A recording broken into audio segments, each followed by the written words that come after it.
pivot now over to the war in Ukraine and the pivotal meetings taking place today in Moscow between the head of the United Nations and Russia's foreign minister and President Vladimir Putin. Antonio Guterres called for a ceasefire once again, but emerged from talks with Sergei Lavrov, saying that there are clearly two very different positions on what is happening in Ukraine. However, the wheels have been set in motion on two significant fronts. Guterres says he proposed the formation of a group including UN, Russian and Ukrainian representatives that would look for opportunities for open, safe humanitarian corridors that would be safe, effective, as well as respected by all. He also said it's time to end the crisis within a crisis in Mariupol. My proposal is for a coordinated work of the United Nations, the International Committee of the Red Cross, and Ukraine and Russian Federation forces to enable the safe evacuation of those civilians who want to leave, both inside the Azovstal plan and in the city, in any direction they choose, and to deliver the humanitarian aid required. Let's bring in CTV's Omar Sachedina now. He is in Kyiv for us.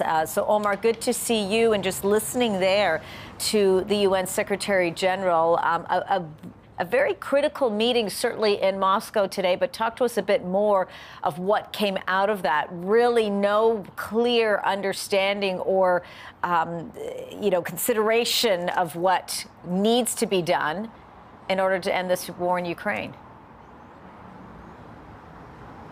That's right, and nothing clear because Antonio Guterres, the UN Secretary General, has to walk a very delicate tightrope here. You'll remember, Angie, that Russia is a member of the P5, the Permanent Five in the UN Security Council, and so has a lot of power in the United Nations. And so Antonio Guterres has to strike a balance, basically, between holding Russia accountable for the atrocities that it has perpetuated in this country, in Ukraine, but also while making the pitch to Russia to back off. That is no easy task. He did also say in that meeting with Sergei Lavrov, the Russian foreign minister, that he comes as a messenger of peace. So really, it is a demand that the UN Secretary General, or I should say, it's a plea that the UN Secretary General is making. It's not a demand that he is making or can make necessarily. And now it'll be up to Sergei Lavrov to consider that pitch and see if, in fact, Russia will consider a ceasefire. But all indications are that it isn't and it won't. We know most recently of these rail attacks at 5 separate facilities in the West. These are critical junctures where military aid is being transported to and from on these railways. And so the fact that they're being targeted is significant. This is a war that is certainly intensifying. And now, Angie, now in its 62nd day.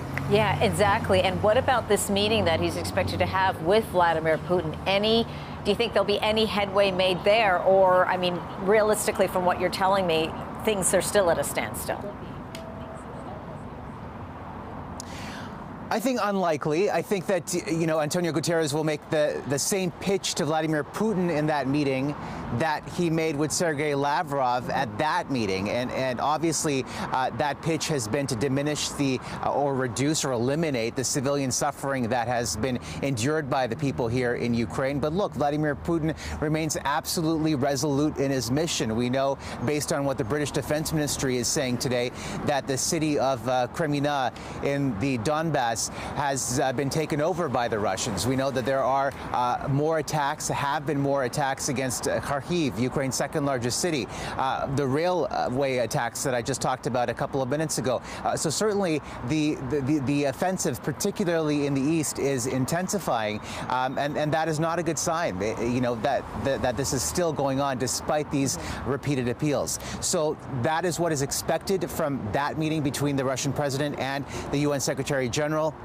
We do know that later in the week, on Thursday, the UN Secretary General will be making his way here to Kyiv, where he is expected to meet with the Ukrainian President Volodymyr Zelensky. And we'll keep a close eye on that conversation, indeed, Omar, to see where things come from there. CTV's Omar Sachedina for us in Kyiv today. Omar, really appreciate the update today. Thank you for this.